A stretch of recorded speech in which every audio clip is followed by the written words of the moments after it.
this is Monica Dua, your geography faculty. Welcome to Safal 2.0 batch मुश्किल वक्त मैडम सख्त। तो कैसे हैं आप सभी? I hope everyone is totally fine. So जैसा कि आप सभी जानते ही हैं, लास्ट क्लास के अंदर हम लोगों ने अपना प्राइमरी एक्टिविटीज वाला चैप्टर खत्म कर दिया था। क्लियर? आज की क्लास में हम लोग जो है अपना सेकेंडरी एक्टिविटीज को खत्म करेंगे। अगेन ये चैप्टर आपका वन शॉट रहने वाला है, वन शॉट चैप्टर रहेगा, क्योंकि आप सभी बच्चों की डिमांड थी कि मैम वन शॉट में लेकर आइए, सो दैट हमारा जो सिलेबस है वो दिसंबर या जनवरी तक कंप्लीट हो जाए। तो बिल्कुल आपकी फरमाइश सर आंखों पर। साथ ही साथ जो है हमारी जो क्लास रहेगी वो बाइलिंगुअल रहेगी। क्लियर? तो अगर आपको लेक्चर समझ में आए तो हैशटैग वी गॉट इट या मुश्किल वक्त मैडम सख्त जरूर लिखिएगा। तो चलिए स्टार्ट करते हैं। ठीक है, ये हमारा लेक्चर 1 रहेगा। देखते हैं आज की क्लास में हम पढ़ना क्या क्या है।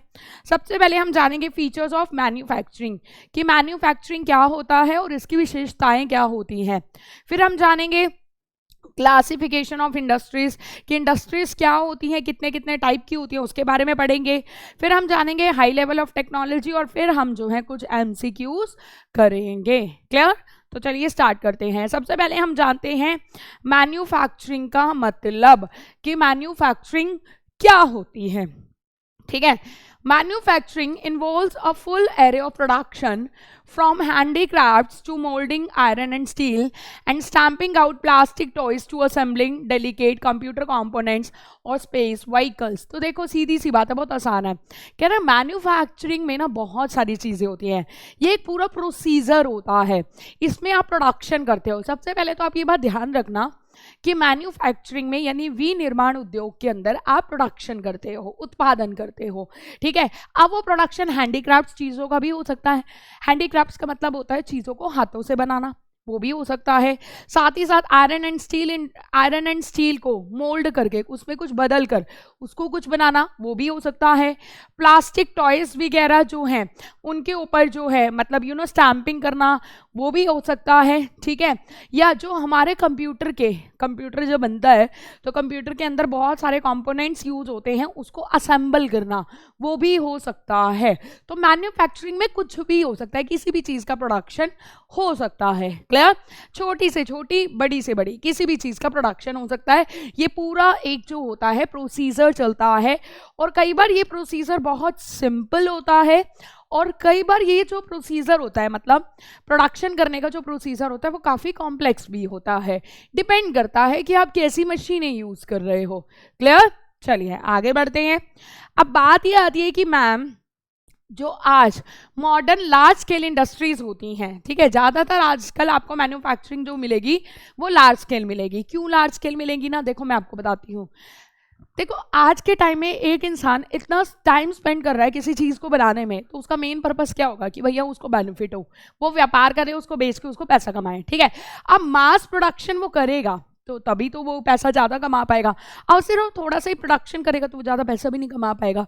तो इसलिए आजकल जो ज़्यादातर आपको इंडस्ट्रीज देखने को मिलेंगी उनमें जो प्रोडक्शन होता है, उत्पादन होता है, वो लार्ज स्केल पर होता है। अब उसकी कुछ कैरेक्टरिस्टिक्स पढ़ लेते हैं। तो क्या होती है, पहला होता है specialisation of skills, methods of production, की सबसे पहले हम इसके अंदर जब हम बड़े लेवल पर चीज़ों को प्रोड्यूस करते हैं, जब हम बड़े लेवल पर चीज़ों का उत्पादन करते हैं, तो इसमें जो हम प्रोडक्शन का कुछ एक स्पेसिफिक तरीका यूज़ करते हैं। ठीक है, जैसे अगर हम बात करें क्राफ्ट मेथड की, कला मेथड की, शिल्प मेथड की, तो इसमें सिर्फ हम कुछ ही पीसीस को प्रोड्यूस करेंगे। ठीक है, और ये ऑन ऑर्डर बनाए जाते हैं। जैसे आजकल एक वर्ड चला हुआ है कस्टमाइज करना, तो वो कस्टमाइजेशन भी इसी के अंदर आ जाता है, क्योंकि आपके पास ऑर्डर आएगा तभी आप उसको बनाओगे। क्लियर? और वो भी उसमें आप चेंजेस भी कर सकते हो।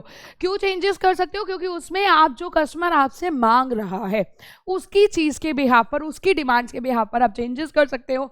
इसलिए कॉस्ट इसमें आपको हमेशा क्या मिलेगी, थोड़ी ज़्यादा मिलेगी। भैया अब आप कस्टमर के लिए स्पेशल बना रहे हो तो कॉस्ट तो ज़्यादा होगी, काम भी ज़्यादा होगा। ठीक है, नेक्स्ट आता है on the other hand mass production involves production of large quantity standardized parts, each worker performing only one task repeatedly.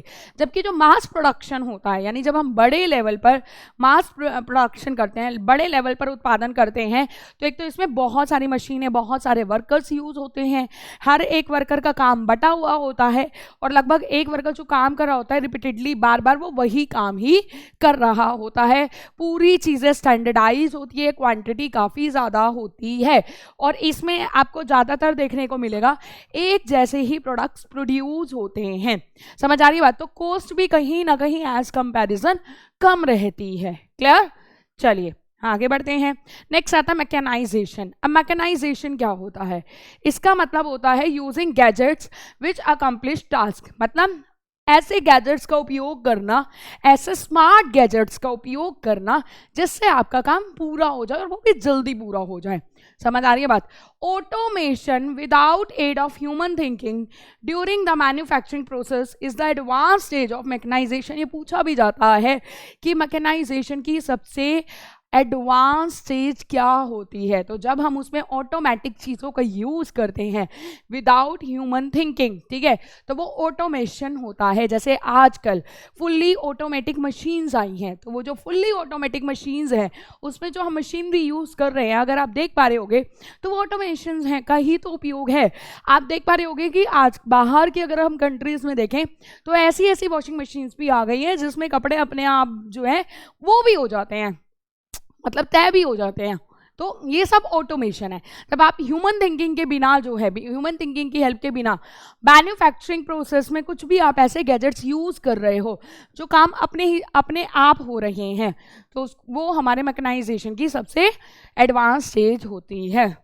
ठीक है. फिर आता है टेक्नोलॉजिकल इनोवेशन. इसमें क्या होता है, हम रिसर्च करते हैं, डेवलपमेंट करते हैं. अब देखो भैया, टेक्नोलॉजी तो शुरू से डेवलप होती रही है. पहले हमारे पास लो लेवल की टेक्नोलॉजी थी, अब हमारे पास हाई लेवल की टेक्नोलॉजी है. आगे हम जैसे जैसे हम बढ़ रहे हैं और एडवांस लेवल की टेक्नोलॉजी आती जाएगी. पर ये टेक्नोलॉजी ऐसे तो नहीं आ रही ना. इंसान क्या करता है, साइंटिस्ट क्या करते हैं, बार बार रिसर्च करते हैं, ठीक है, डेवलपमेंट स्ट्रैटेजीज अडॉप्ट करने की कोशिश करते हैं, सोचते हैं कि ऐसा हम क्या करें जिससे हमारी बचत भी हो, हमारा समय भी बच जाए और कहीं ना कहीं हमारी कॉस्ट भी क्या रहे, कम रहे.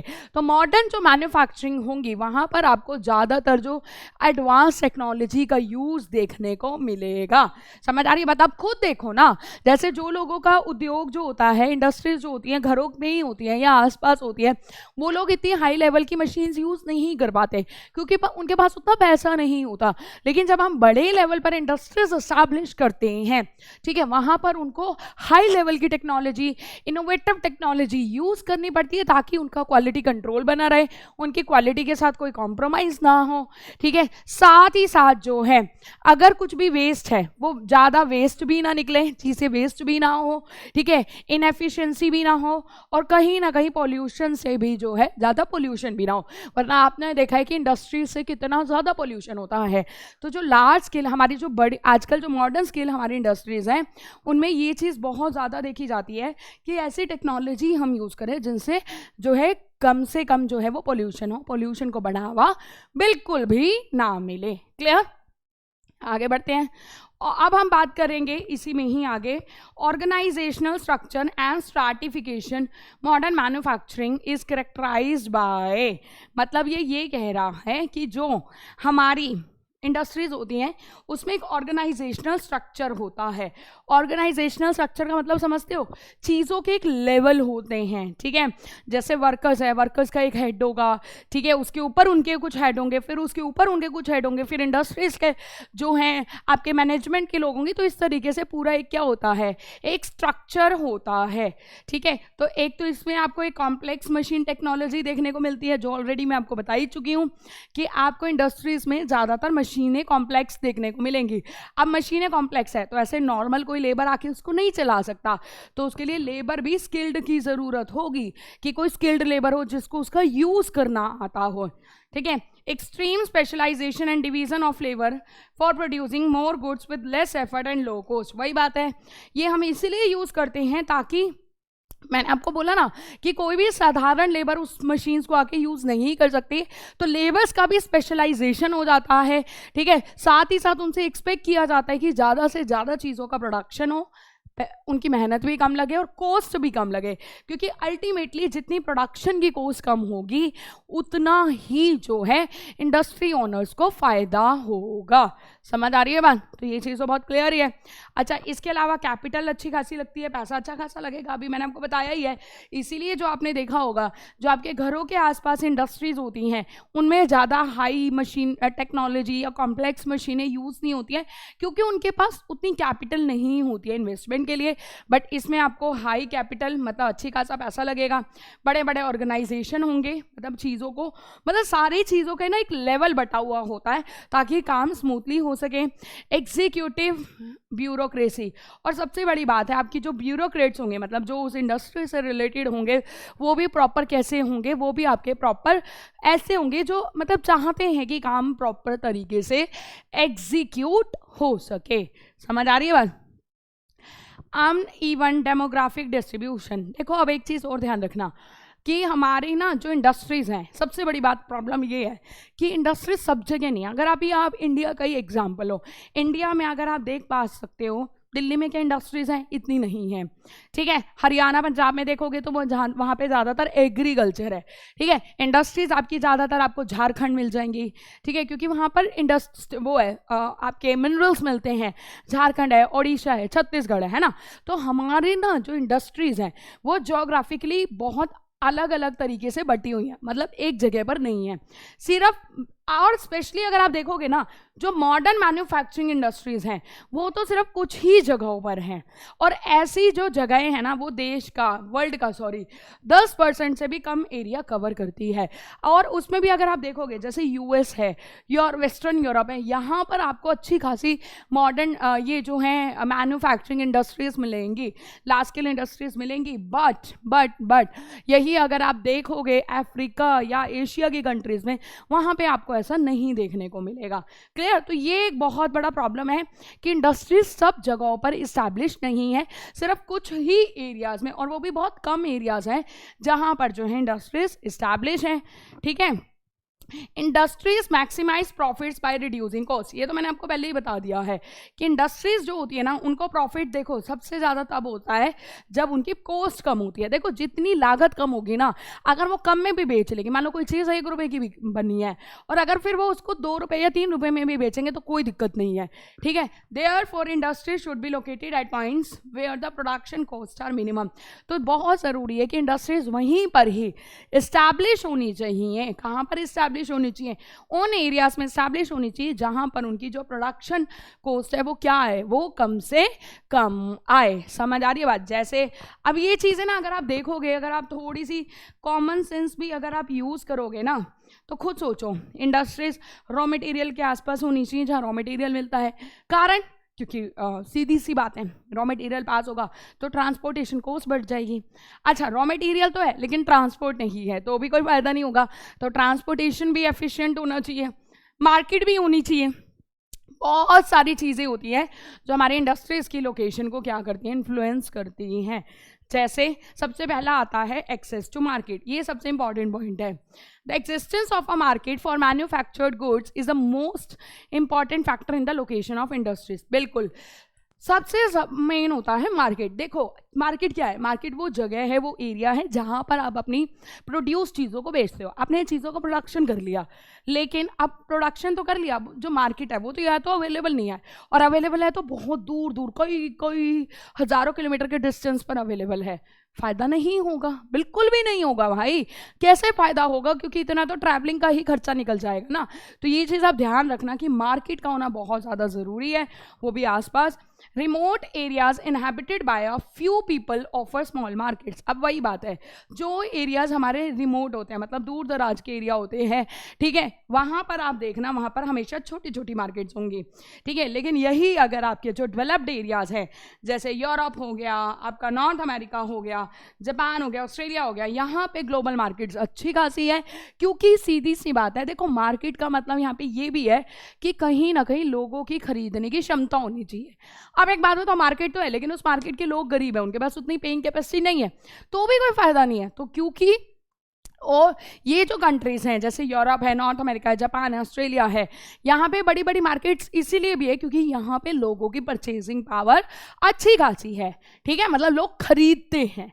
क्लियर, ये एक बहुत ज़रूरी पॉइंट है। नेक्स्ट है the densely populated regions of South and South East Asia also provide large market. हाँ, हमारे ऐसे एरियाज जो हमारे साउथ एशिया और साउथ ईस्ट एशिया के जो हमारे एरियाज हैं जहाँ पे पॉपुलेशन का डेंसिटी अच्छा खासा है, वहाँ पे भी आपको बड़ी बड़ी क्या मिल जाएंगी, मार्केट्स मिल जाएंगी, ठीक है। कुछ इंडस्ट्रीज जैसे एयरक्राफ्ट मैन्युफैक्चरिंग, इनकी तो ग्लोबल मार्केट है, क्योंकि आप सोचो ना, एयरक्राफ्ट मार्केट मैन्युफैक्चरिंग की तो पूरे वर्ल्ड को नीड है, समझ आ रही बात। इसी तरीके से आर्म इंडस्ट्री, हथियार उद्योग, इसकी भी पूरी मार्केट है, क्योंकि आर्म्स की नीड भी आज हर कंट्री को है, चाहे वो कंट्री छोटी है कुछ बड़ी है।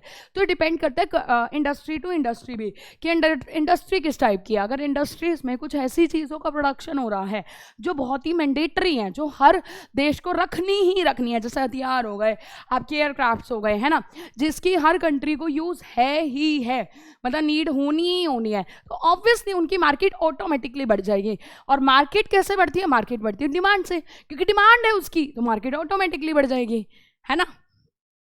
अब आता है एक्सेस टू रॉ मटेरियल। अब ये क्या कहता है, raw material used by industries should be cheap and easy to transport. ये भी बहुत ज़्यादा ज़रूरी है कि इंडस्ट्रीज में जो हमारा रॉ मटेरियल मिल रहा है, एक तो वो आसानी से, आप मतलब वही बात है, पास ही होना चाहिए इंडस्ट्रीज के, और दूसरा सस्ता भी होना चाहिए। अब रॉ मटेरियल ही अगर हम महंगा लगा देंगे, सोचने वाली बात है, तो ऑटोमेटिकली चीज़ मैन्युफैक्चरिंग कॉस्ट बढ़ जाएगी। मैन्युफैक्चरिंग कॉस्ट बढ़ जाएगी तो कहीं ना कहीं इंडस्ट्रियलिस्ट को अपने प्रॉफिट के साथ क्या करना पड़ेगा, कॉम्प्रोमाइज़ करना पड़ेगा। Industries based on cheap bulky weight losing materials are located close to the sources of raw material. बिल्कुल, देखो ऐसे कुछ भी रॉ मटेरियल्स होते हैं जो पेरिशेबल होते हैं, जो जल्दी खराब हो जाते हैं, जैसे sugar cane industry. Sugar industry जो होती है ना, अब देखो चीनी किससे बनती है? शुगर केन से बनती है, गन्ना। अब गन्ना क्या है? एक वेट लूजिंग है, मतलब अगर आप गन्ना कहते हैं कि गन्ना अगर निकाल के अगर वो 24 घंटे के अंदर अंदर उसको शुगर इंडस्ट्री में ना पहुँचाया जाए तो उसके अंदर का जो सुक्रोज होता है, जो रस होता है, वो सूख जाता है, ठीक है।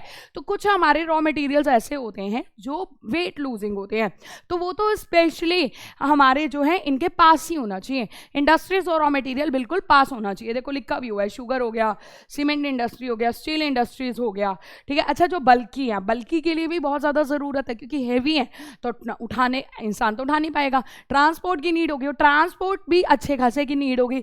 तो वही है कि आपका जो इंडस्ट्रीज हैं वो रॉ मटेरियल के बिल्कुल क्या होनी चाहिए, पास होनी चाहिए। समझ आ रही है ना बात? यहाँ तक क्लियर हो रहा होगा आपको अच्छे से, ठीक है।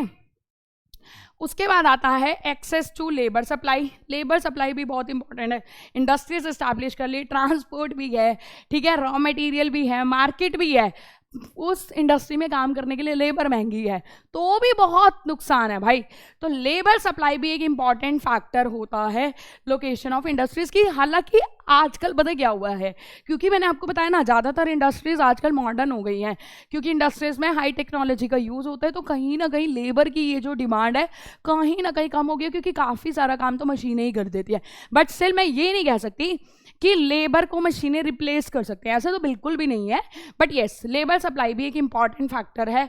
Some types of manufacturing still require skilled labour. मैंने आपको बताया ना, कई इंडस्ट्रीज में तो ऐसी मशीनें भी होती है जिनके लिए कोई नॉर्मल लेबर जो है वो नहीं काम कर सकता, उसके लिए वो स्किल्ड लेबर ही चाहिए होगा।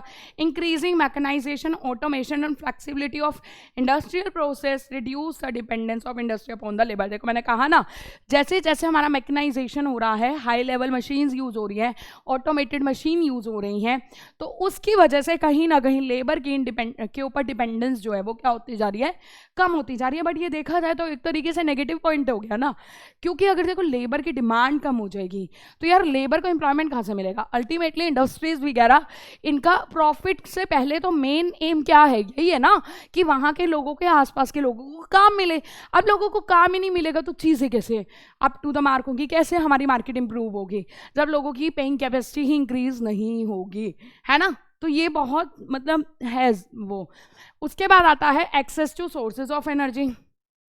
Industries which use more power are located close to the sources of energy supply. अब हाँ, कई इंडस्ट्रीज में अच्छी खासी एनर्जी बिजली वगैरह लगती है, तो ऐसी इंडस्ट्रीज जो होती हैं वो एनर्जी सप्लाई के बिल्कुल पास ही इस्टेब्लिश होती है। जैसे एल्यूमिनियम इंडस्ट्री, ये पूछा भी जाता है आपसे, CUET में तो इस साल पूछा गया था, वैसे CBSE में भी पूछा जाता है कि एल्यूमिनियम इंडस्ट्री के लिए सबसे मेन फैक्टर क्या ज़रूरी होता है, तो वो होता है सोर्सेज ऑफ एनर्जी, क्योंकि एल्यूमिनियम इंडस्ट्रीज में अच्छी खासी बिजली लगती है। पहले क्या होता था, कोल को यूज़ किया जाता था, लेकिन आपको भी बताइए, एक तो कोल जो है उसमें पॉल्यूशन अच्छा खासा होता है, दूसरा कोयले से क्या होता है वो जल्दी ख़त्म हो जाएगा, आपको पता है वो एक नॉन रिन्यूएबल रिसोर्स है ना। तो आजकल जो है कोयले की जगह हाइड्रो इलेक्ट्रिसिटी और पेट्रोलियम ने ले ली है, ठीक है। बट वही है, कुछ इंडस्ट्रीज जो होती हैं वो एनर्जी रिसोर्सेज के नियर ही लोकेट होती हैं, और उसमें से एल्यूमिनियम इंडस्ट्री इसका जीता जागता एग्जाम्पल है।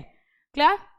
नेक्स्ट आता है ट्रांसपोर्टेशन एंड कम्युनिकेशन, ये भी ज़रूरी है। The cost of transport plays an important role in the location of industrial unit. मैंने अभी आपको बताया ना कि आपका ट्रांसपोर्टेशन जो कॉस्ट होती है उसका एक इंपॉर्टेंट रोल होता है। अगर चीज़ों को देखो, रॉ मटेरियल को भी इंडस्ट्रीज तक पहुँचाने के लिए ट्रांसपोर्ट चाहिए, ठीक है, चीज़ें बन गई उसके बाद उसको मार्केट तक पहुँचाने के लिए भी ट्रांसपोर्ट चाहिए, तो ट्रांसपोर्ट की कॉस्ट आपकी ओवरऑल कॉस्ट के ऊपर बहुत इंपैक्ट डालती है।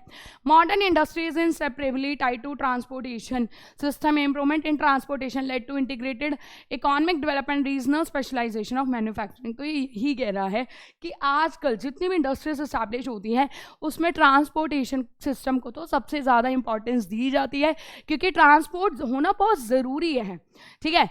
क्लियर हो रही है बात। अभी एक बात बताओ ना, इंडस्ट्रीज में वर्कर्स भी काम करने आ रहे हैं, अभी वर्कर्स भी ये तो नहीं होगा ना आसपास के होंगे, कई वर्कर्स दूर से भी आते होंगे, और वहाँ पे ट्रांसपोर्ट ही उतना डेवलप नहीं होगा, आने जाने की सुविधाएं नहीं होंगी, तो कैसे काम हो पाएगा, नहीं हो पाएगा ना। तो जितना ज़्यादा ट्रांसपोर्ट में इंप्रूवमेंट होगा उतना ज़्यादा हमारा इकोनॉमिक डेवलपमेंट बढ़ेगा, उतना ज़्यादा उस कंट्री का इकोनॉमिक डेवलपमेंट भी बढ़ेगा, और स्पेशली उस एरिया का डेवलपमेंट बढ़ेगा जिस एरिया में वो ट्रांसपोर्टेशन डेवलप हो रहा है। क्लियर। इम्प्रूवमेंट्स इन ट्रांसपोर्टेशन, ये तो हो ही गया, अच्छा ये हो गया। उसके अलावा आता है communication is also an important need for industries for the exchange and management of information. बिल्कुल, कम्युनिकेशन का भी एक इंपॉर्टेंट रोल है, क्योंकि बहुत सारी जो चीज़ें होती हैं वो हमारे को इन्फॉर्मेशन जो होती है वो दूसरी जगहों से मिलती है, वो दूसरी जगहों से जब हमें इन्फॉर्मेशन लेनी होती है तो उसमें एक इंपॉर्टेंट रोल कौन प्ले करता है, कम्युनिकेशन ही तो करता है ना भाई। अब एक बात बताओ, खुद सोचो, पहले इंसान को एक जगह से दूसरी जगह पर जाना होता था, ठीक है, तो वो अपने घर से अलविदा कहकर निकलता था, क्यों, क्योंकि उसके पास ट्रांसपोर्ट तो था ही नहीं, साथ ही साथ कम्युनिकेट करने के लिए भी तो कोई साधन नहीं था ना।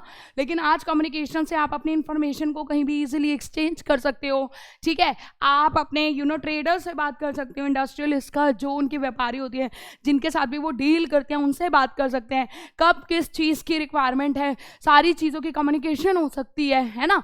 तो कम्युनिकेशन का भी एक इंपॉर्टेंट रोल होता है इंडस्ट्रीज के डेवलपमेंट में। साथ ही साथ गवर्नमेंट पॉलिसीज़ का भी इंपॉर्टेंट रोल होता है। हमारी जो गवर्नमेंट होती है वो रीजनल पॉलिसीज़ अडॉप्ट करती है। अब रीजनल पॉलिसीज़ क्या होती है, कई बार क्या होता है कुछ एरियाज़ बहुत बैकवर्ड होते हैं, तो हमारी गवर्नमेंट ना उन बैकवर्ड एरियाज़ में इंडस्ट्रीज लगाने के लिए वो करती है, कुछ छूट दे देती है, रियायत दे देती है। वो इसीलिए करती है ताकि देखो, अब इंडस्ट्रीज इस्टेब्लिश होंगी उस बैकवर्ड एरिया में तो होगा क्या, वहाँ के लोगों को ही तो काम मिलेगा, लेबर तो वहीं से ले जाएंगे। ये तो नहीं है ना कि अभी काम हो रहा है मान लो बिहार में और लेबर मंगवा रहे हैं मान लो तमिलनाडु से, वो चीज़ तो नहीं होगी, वहीं आसपास से ही देखी जाएगी ना। तो कई बार क्या होता है, हमारी गवर्नमेंट इस तरीके की पॉलिसी उस पर्टिकुलर एरिया को डेवलप करने के लिए कुछ पॉलिसीज प्रमोट करती है, और इसे बोला जाता है बैलेंस्ड इकोनॉमिक डेवलपमेंट। और ये इसीलिए किया जाता है ताकि उस एरिया का अगर डेवलपमेंट होगा तो ऑटोमेटिकली हमारी इकोनॉमी का भी क्या होगा, डेवलपमेंट होगा। और इसीलिए उन इंडस्ट्रीज में उस पर्टिकुलर एरिया में इंडस्ट्रीज एस्टैब्लिश करने के लिए गवर्नमेंट कुछ छूट दे देती है, जैसे मान लो बिजली फ्री कर देगी या बिजली की कॉस्ट कम कर देगी, बहुत सारी चीज़ें होती हैं। क्लियर, ठीक है। तो गवर्नमेंट पॉलिसीज का भी एक इंपॉर्टेंट रोल होता है। Access to agglomeration economics, link between industries. अब एग्लोमरेशन देखो इकोनॉमीज क्या होती है, मैं आपको बताती हूँ। एग्लोमरेशन का मतलब पता क्या होता है? कनेक्टिविटी। अगर मैं आपको वैसे बोलूँ तो इकट्ठा कर देना। कैसे? इसको ना एक एग्जांपल से समझाती हूँ, आपको ज़्यादा अच्छे से क्लियर होगा। मान लो जैसे यहाँ पर इंडस्ट्रीज इस्टेब्लिश होगी। अब इंडस्ट्रीज इस्टेब्लिश होंगी तो वर्कर्स आएंगे, वर्कर्स आएंगे तो ट्रांसपोर्ट डेवलप होगा ऑटोमेटिकली, ट्रांसपोर्ट डेवलप होगा तो वर्कर्स, कई बार क्या होता है ना, वर्कर्स वहीं रहते हैं, आसपास जो है रहने की सुविधाएं डेवलप होंगी, रहने की सुविधाएं डेवलप होंगी तो अब एक बात बताओ, वर्कर्स को खाना भी खाना है तो वहाँ पे खाना वगैरह भी डेवलप होगा, खाने की चीज़ें भी डेवलप हो जाएंगी, वहाँ पर हो जाएंगी, फूड इंडस्ट्री मतलब डेवलप हो जाएगी, ट्रांसपोर्ट हो गई, फूड इंडस्ट्री डेवलप हो गई रहने के लिए, ठीक है, जो जगह है वो वहाँ पर डेवलप होंगी। इसके साथ साथ कई बार क्या होता है, वर्कर्स जो होते हैं अपनी फैमिली को भी ले आते हैं। अब फैमिली है तो हेल्थ तो मैटर करता ही, और खुद अगर वर्कर्स भी है तो हेल्थ तो मैटर करता है, तो हेल्थ फैसिलिटीज़ डेवलप होंगी, हॉस्पिटल्स वगैरह बनेंगे। कई बार फैमिलीज आ जाती हैं तो फैमिली है तो बच्चे हैं, बच्चे हैं तो पढ़ाई है, तो एजुकेशन हो गया, तो एजुकेशन भी वहाँ पे स्कूल्स वगैरह सेटअप होंगे। तो इस तरीके से वो एग्लोमेरेशन इकोनॉमी कहलाता है। मतलब जब एक इंडस्ट्री स्टैब्लिश होने पर बाकी इंडस्ट्रीज भी फ्लॉरिश होती हैं ऑटोमेटिकली, उसको आप एग्लोमेरेशन इकोनॉमीज कहते हैं। ठीक है, तो ये यही लिखा हुआ है।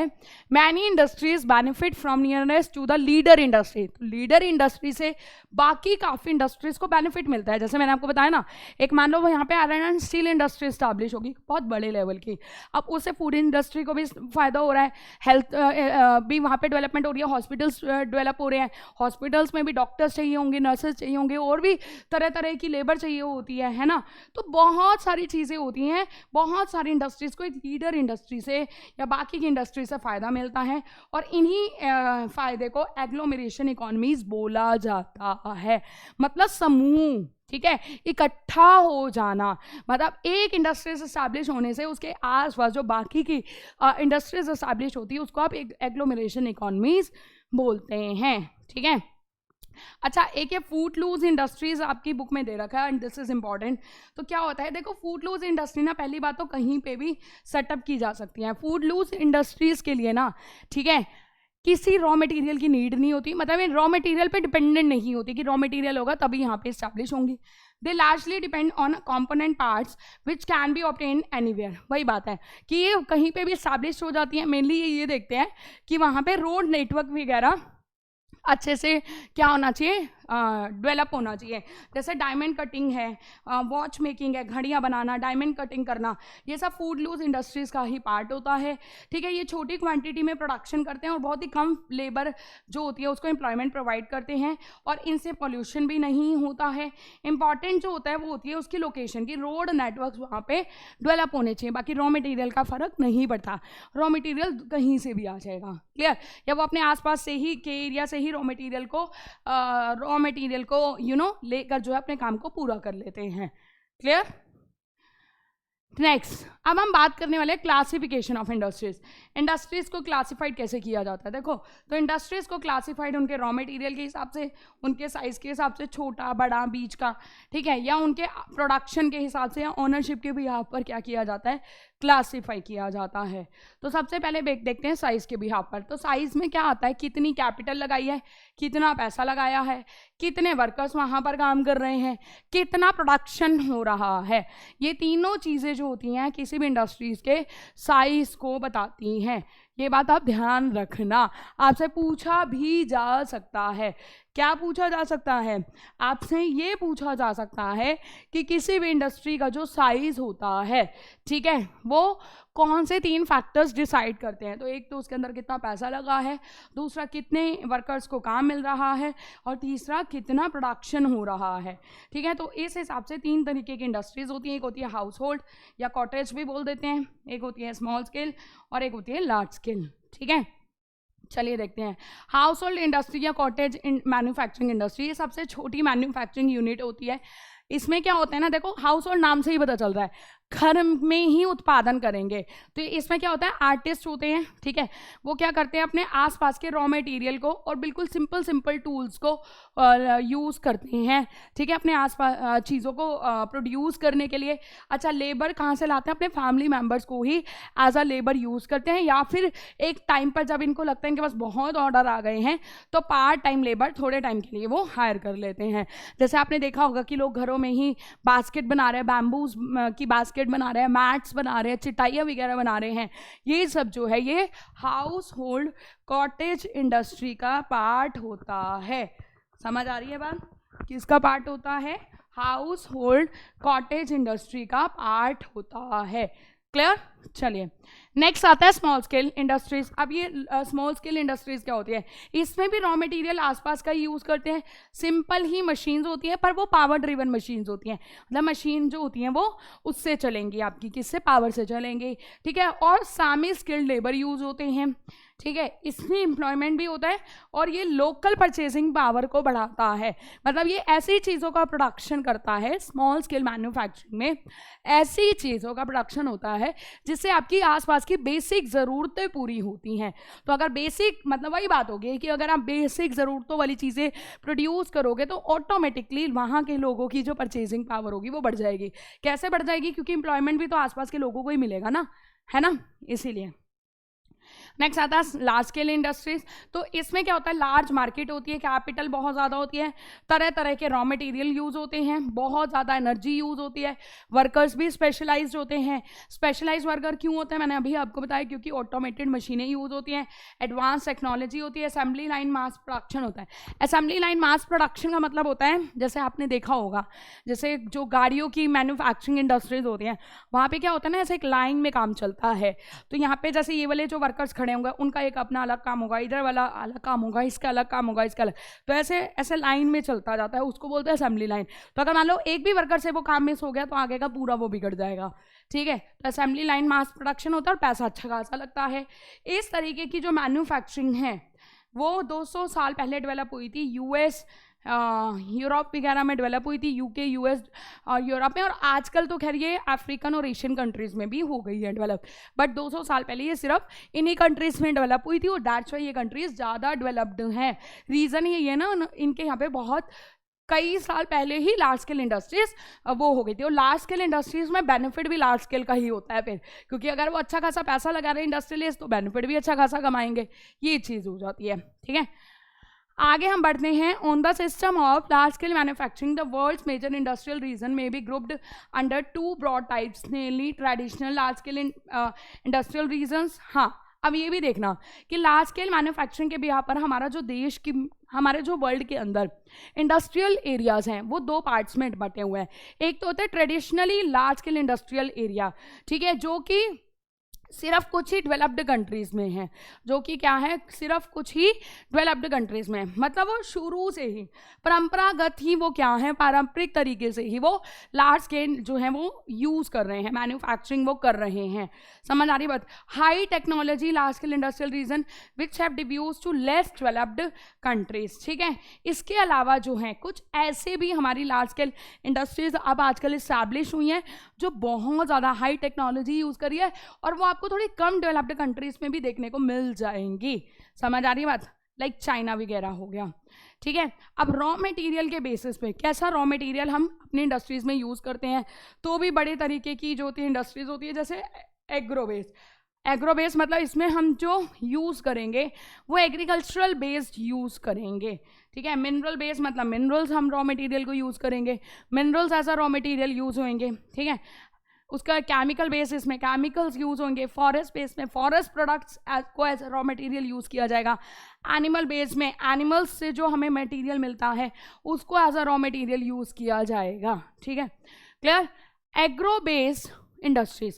Agro processing involves the processing of raw materials from the field and farm into finished products for rural and urban markets. तो देखो एग्रो प्रोसेसिंग इंडस्ट्रीज में बेसिकली क्या होता है कि जो आपको आपको एग्रीकल्चर से चीज़ें मिलती हैं, आप उसको as a raw material use करते हो और रॉ मटेरियल यूज़ करके आप कोई भी प्रोडक्ट बनाते हो और उसको रूरल और अर्बन मार्केट में बेच देते हो, ठीक है। Major agro processing industries are food processing, ज़्यादातर ये आपको फूड प्रोसेसिंग इंडस्ट्रीज मिलेंगी, इसीलिए इनकी जो डिमांड होती है, अब खाना है, खाने की डिमांड तो आप समझदार हो, खाने की डिमांड तो भैया शहरों में भी है और गाँव में भी है, तो इसीलिए इनकी जो डिमांड होगी वो रूरल और अर्बन मार्केट दोनों में होगी। शुगर हो गया, अचार हो गया, फ्रूट जूस हो गया, बेवरेजेस हो गया, ये सारी चीज़ें, टेक्सटाइल वगैरह हो गया, ये सब क्लियर। तो ये एग्रो बेस्ड इंडस्ट्रीज होती हैं। मिनरल बेस्ड इंडस्ट्रीज में मिनरल्स को यूज़ किया जाता है एज अ रॉ मटेरियल, ठीक है, जैसे आयरन एंड स्टील इंडस्ट्रीज हो गया, ठीक है। इसके अलावा कई बार ऐसी इंडस्ट्रीज भी होती है जिनमें नॉन फेरस मिनरल्स को यूज़ किया जाता है। आपको पता है ना, नॉन फेरस मिनरल्स वो होते हैं जिनमें आयरन का कंटेंट नहीं मिलता है, जैसे एल्यूमिनियम हो गया, कॉपर हो गया, ज्वेलरी इंडस्ट्रीज हो गया।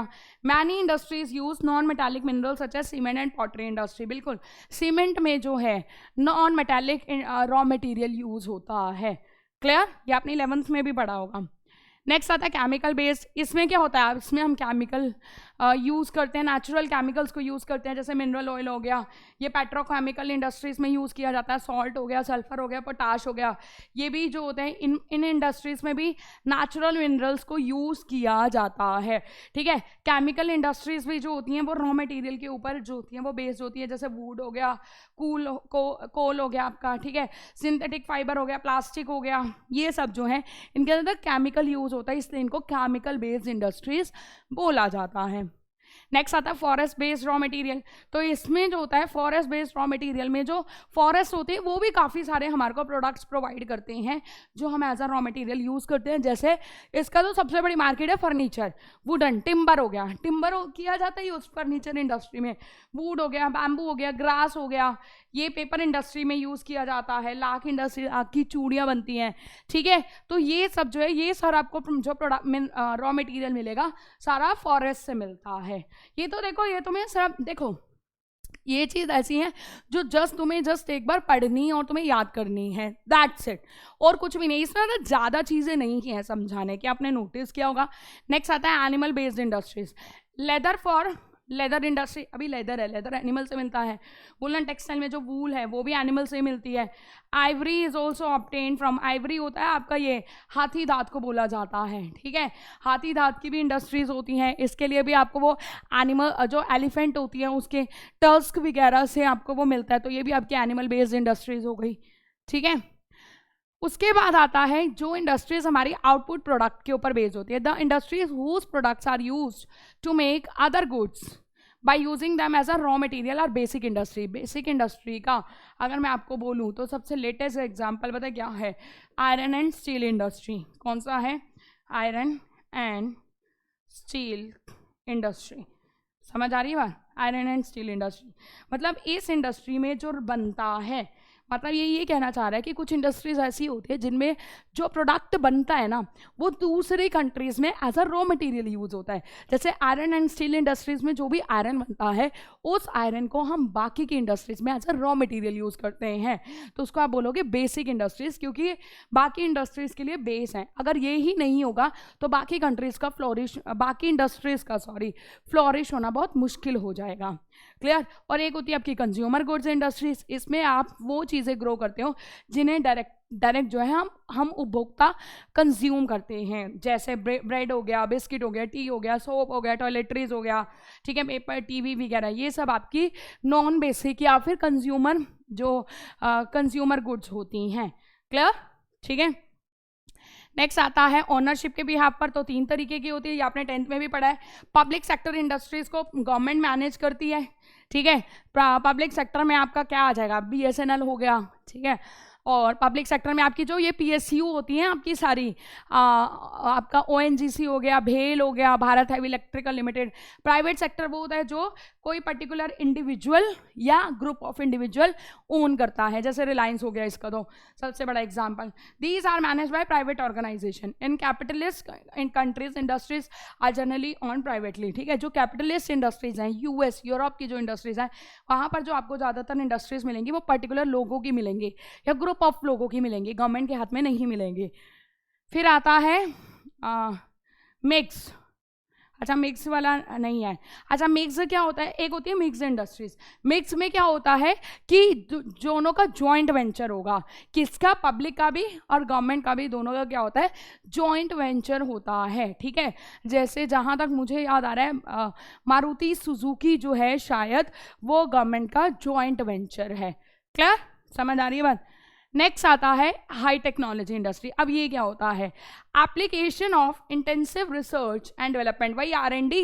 मैंने आपको बोला ना कि हमारे जो साइंटिस्ट होते हैं टेक्नोलॉजी के ऊपर रिसर्च करते रहते हैं कि कैसे हमें अपनी टेक्नोलॉजी को डेवलप करना है, तो उसको R&D बोला जाता है। तो कह रहे हैं जितनी ज़्यादा R&D होता है ना उतना ही ज़्यादा एडवांस डेवलपमेंट होता है, उतना ही ज़्यादा साइंटिफिक एडवांस डेवलपमेंट होता है। Professional collars workers make up a large share of total workforce. Professional workers आपके वो होते हैं, इनको वाइट कॉलर्स बोला जाता है। ठीक है, जो इन इंडस्ट्रीज में काम करते हैं। These are highly skilled specialist greatly outnumber the actual production blue collar workers. हाँ, ये चीज़ भी ध्यान रखना कि जो आपके वाइट कॉलर वर्कर्स होते हैं जो इन हाई टेक्नोलॉजी इंडस्ट्रीज में यूज़ करते हैं, ये ना बहुत स्किल्ड होते हैं, बहुत बहुत ज़्यादा स्किल्ड होते हैं। ठीक है, ऑटोमेटेड मशीनें बनाना, ठीक है, ये सब इनके हाथ में होता है। इंजीनियर्स वगैरह हो गए, तो वो बनाना, ऑटोमेटेड मशीनें बनाना भी तो एक तरीके से प्रोडक्शन ही है। तो अब ये लगा लो ये ज़्यादा होते हैं as compare to blue collar worker. Blue collar worker आपके वो वर्कर्स होते हैं जो नॉर्मल इंडस्ट्रीज में काम कर रहे होते हैं। क्लियर, ठीक है, जैसे रोबोटिक्स हो गया, कंप्यूटर एडेड डिज़ाइन हो गया, ठीक है, इलेक्ट्रॉनिक कंट्रोल्स हो गया, स्मेल्टिंग, जैसे अभी जैसे आयरन वगैरह को पिघलाने के लिए इलेक्ट्रॉनिक कंट्रोल लिया जाता है रिफाइनिंग करने के लिए। ठीक है, कांस्टेंट डेवलप ये जो होता है। अच्छा, केमिकल और फार्मास्यूटिकल प्रोडक्ट्स भी जो होते हैं ये हाईटेक इंडस्ट्रीज़ के एग्जाम्पल हैं। इसमें ये हाईटेक इंडस्ट्रीज़ आपकी वो इंडस्ट्रीज़ होती है जिसमें हाई लेवल की टेक्नोलॉजी यूज होती है और high skilled, highly professional skilled जो होते हैं इंजीनियर्स वगैरह क्या होते हैं वो काम करते हैं। समझ आ रही है बात। अब रोबोटिक्स वगैरह है, रोबोटिक्स बनाना, उसको असेंबल करना, ये हमारे बस का काम ही नहीं है ना। इसके लिए आपको हाईली स्किल्ड क्या चाहिए होंगे, स्पेसिफिक वो चाहिए होंगे, स्किल्ड जो होते हैं वर्कर्स चाहिए होंगे, इसलिए उनको वाइट कॉलर बोलेंगे। जैसे देखो लिखा भी हुआ है सैन फ्रांसिस्को के पास सिलिकॉन वैली और जो है silicon forest near Seattle are the example of technopolis. Technopolis आपकी वही होती है जहाँ पर वो एरियाज को बोला जाता है जहाँ पर ये हाईटेक जो इंडस्ट्रीज होती हैं इस्टेब्लिश होती है, उस पूरे एरिया को टेक्नोपॉलिस बोला जाता है।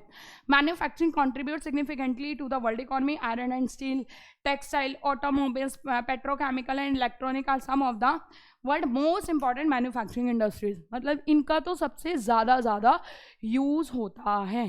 क्लियर, चलिए यहाँ पे हमारा जो चैप्टर है ये ख़त्म हो जाता है। अब हम बात करने वाले हैं क्वेश्चंस की, कुछ MCQs करेंगे, लेकिन उससे पहले ना मैं तुम्हें बता देती हूँ क्वेश्चंस जो है वो कहाँ से कैसे आते हैं, बोर्ड्स में कैसे आते हैं। देखो यहाँ से तो आपसे सीधा 2 ही नंबर का क्वेश्चन पूछा जाता है, व्हाट इज़ मैन्युफैक्चरिंग, तो वो आप बता दोगे। ठीक है, एग्जाम्पल दे दोगे।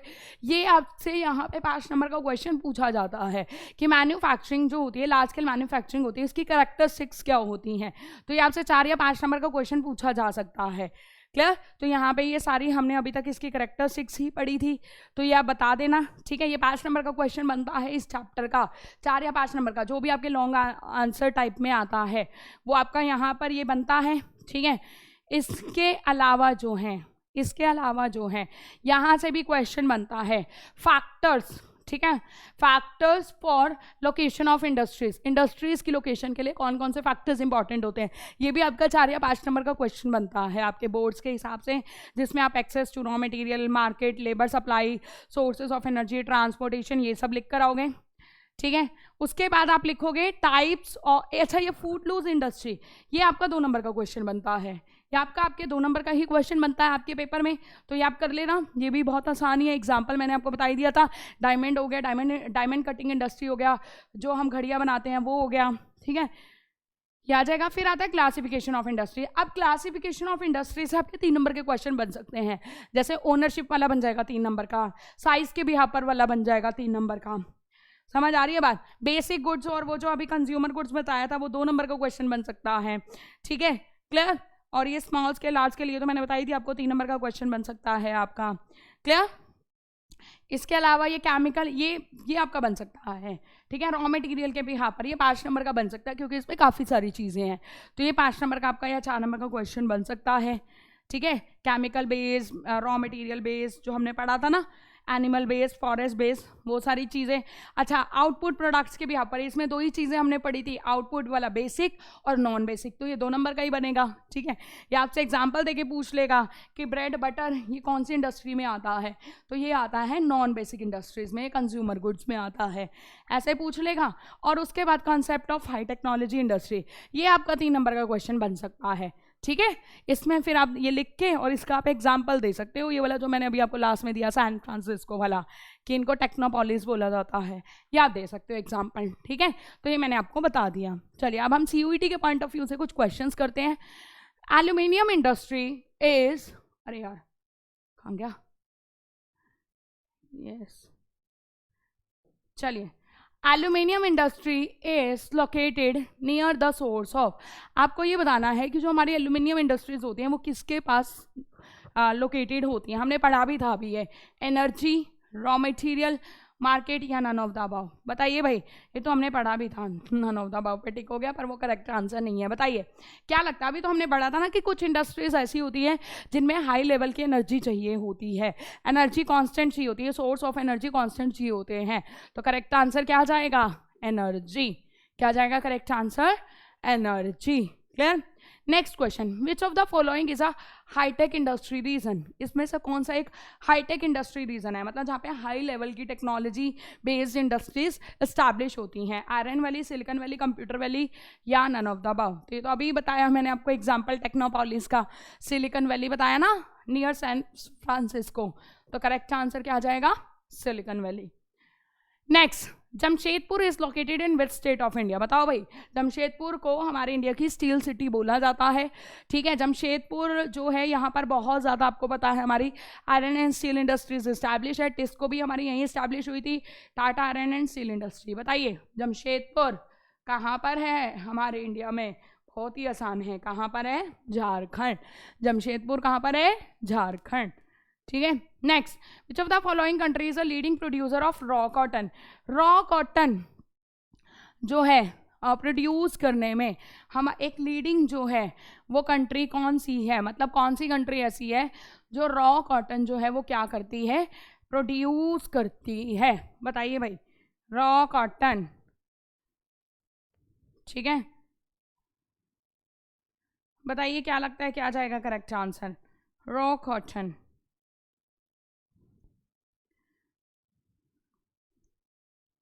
बताइए भाई, चाइना, इंडिया, USA या ऑल ऑफ दिस,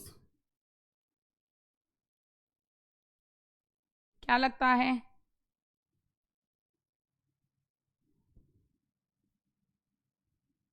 देखो वैसे तो अगर आप देखोगे फर्स्ट नंबर पे तो देखो चाइना ही आता है, सेकंड नंबर पे अपना इंडिया आता है, थर्ड नंबर पे USA आता है। ठीक है, तो अगर आप देखोगे तो वैसे ये ऑल ऑफ दीज भी हो सकता है इसका करेक्ट आंसर, और इसका खाली करेक्ट आंसर चाइना भी हो सकता है। वैसे मैं आपको एक बात बता देती हूँ, अगर आपके पेपर में ये क्वेश्चन आएगा तो यहाँ ऑल ऑफ दीज नहीं होगा, या तो यहाँ पे नन ऑफ दीज होगा या यहाँ पे किसी और कंट्री का नाम होगा, और अगर मान लो नन ऑफ दीज या किसी और कंट्री का नाम होता है तो आप आंसर चाइना मार्क करके आओगे। बट अगर यहाँ पे ऑल ऑफ दीज है तो आप कोशिश करना आप all of these he mark करके आना। ठीक है, वैसे इसका आंसर चाइना भी बन सकता है, बट मैं आपको पहले ही बता देती हूँ आपके CUET के एग्जाम में ऐसे मतलब लाइक ऐसा कॉन्ट्रोवर्शियल क्वेश्चन नहीं पूछेगा। कॉन्ट्रोवर्शियल नहीं कह सकती मैं, जिसके ड्यूअल आंसर हो, मैं ये कह सकती हूँ, ये क्वेश्चन नहीं पूछेगा। रीजन है ना, क्योंकि कल को बच्चा RTA लगा देगा भैया आंसर चाइना भी, आंसर ऑल ऑफ दीज भी है, बट मैं जनरली आपको बता रही हूँ कि इसका आंसर ऑल ऑफ दीज और चाइना दोनों हो सकता है। Clear. Next, the dependence of industries और लेबर हैज रिड्यूस, बताओ भाई इंडस्ट्रीज की लेबर के ऊपर डिपेंडेंस किस वजह से रिड्यूस हो गई है, क्वालिटी कंट्रोल की वजह से, हाइड्रो इलेक्ट्रिसिटी की वजह से, इंफ्रास्ट्रक्चर की वजह से या ऑटोमेशन की वजह से। तो खुद दिमाग लगाओ, इंफ्रास्ट्रक्चर से का लेबर से कोई लेना देना नहीं है, इलेक्ट्रिसिटी का भी लेबर से कोई लेना देना नहीं है, क्योंकि इलेक्ट्रिसिटी कोई लेबर थोड़ा प्रोड्यूस करेगा, क्वालिटी का भी कोई लेबर से लेना देना नहीं है, इसका लेना देना है ऑटोमेशन से। तो करेक्ट आंसर क्या जाएगा, ऑटोमेशन, क्योंकि ऑटोमेशन में हम बिना किसी ह्यूमन थिंकिंग के हेल्प से मशीनों को यूज़ करते हैं, ऐसी मशीन्स बनाई जाती है जिसमें इंसान का इन्वॉल्वमेंट बहुत कम हो। इसमें से कौन सी एक बेसिक इंडस्ट्री, अभी मैंने आपको बताया था ना, बेसिक इंडस्ट्रीज आपकी वो इंडस्ट्रीज होती हैं जो जिनके अंदर जो मटेरियल बनता है, प्रोडक्शन होता है, वो बाकी की इंडस्ट्रीज के लिए as a raw material use होता है। तो बताइए भाई, एयरक्राफ्ट, आयरन, टेलीविजन इंडस्ट्री या ऑटोमेशन। और ये तो अभी बताया ही था, ये तो कितना आसान है, iron and steel industry. Correct answer क्या आ जाएगा, आयरन एंड स्टील इंडस्ट्रीज। ठीक है। Modern manufacturing is distinguished by, modern जो मैन्युफैक्चरिंग होती है इसमें क्या क्या होता है, कॉम्प्लेक्स टेक्नोलॉजी होती है, लेबर का डिवीजन होता है, स्पेशलाइजेशन होता है, या ऑल ऑफ दीज होता है। तो ये तो आपको पता ही है कि जो मॉडर्न मैन्युफैक्चरिंग है उसमें टेक्नोलॉजी भी कॉम्प्लेक्स होती है, कामों का भी बंटवारा होता है, और कुछ काम जो होते हैं वो ऐसे स्किल्ड लेबर ही कर सकती है, तो स्पेशलाइजेशन भी होता है। तो करेक्ट आंसर क्या आ जाएगा, ऑल ऑफ द अबव। ठीक है। तो यहाँ पे हमारा जो ये लेक्चर है ये कंप्लीट हो जाता है। तो फाइनली हम लोगों ने जो है ये लेक्चर कर लिया है, सीयूईटी के पॉइंट ऑफ व्यू से भी क्वेश्चन प्रैक्टिस करा दिए हैं और बोर्ड के एस्पेक्ट से भी बता दिया कि कौन सा क्वेश्चन कितने नंबर का किस टॉपिक से पूछा जा सकता है। क्लियर। तो आज के लिए इतना ही है। लेक्चर समझ में आया हो तो कॉमेंट सेक्शन में लिख के ज़रूर बताइएगा। ठीक है। और इसके अलावा अगर आपकी कोई और भी रिक्वायरमेंट हो तो वो भी ज़रूर बताइएगा। आज के लिए इतना ही है, मिलेंगे नेक्स्ट क्लास में। Till then bye bye. और मुश्किल वक्त माइट डम सख्त। बाय।